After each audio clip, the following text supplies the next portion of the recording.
যে জুলাই আগস্টের আন্দোলনে যে ১৬-১৭০০ যারা প্রাণ দিল, পঙ্গু হলো, চোখ হারালো, হাত হারালো, পা হারালো, তাদেরই দুইজন সঙ্গী কিন্তু এই সরকারের মধ্যে আছেন।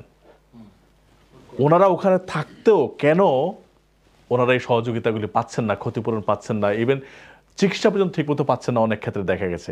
এদেরকে কি দরকার, যাদের দরকার তাদেরকে বিদেশে নিয়ে কি চিকিৎসা করানো উচিত ছিল না? ওনারা ওখানে থেকেও কেন এই জিনিসটা হচ্ছে না বলে আপনাদের ধারণা?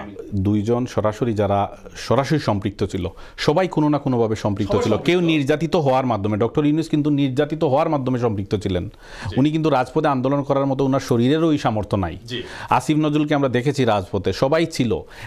যে মূল দুইজন সমন্বয়ক, আপনি তিনজন, আসিফের কথা বলতেছেন আপনি, আমাদের উপদেষ্টা নাহিদ ইসলামের কথা বলতেছেন আপনি, এরা টাকা পরেও কেন এরা এই আহতরা এবং নিহতরা সব ক্ষতিপূরণ পাচ্ছে না এবং সেবা পাচ্ছে না?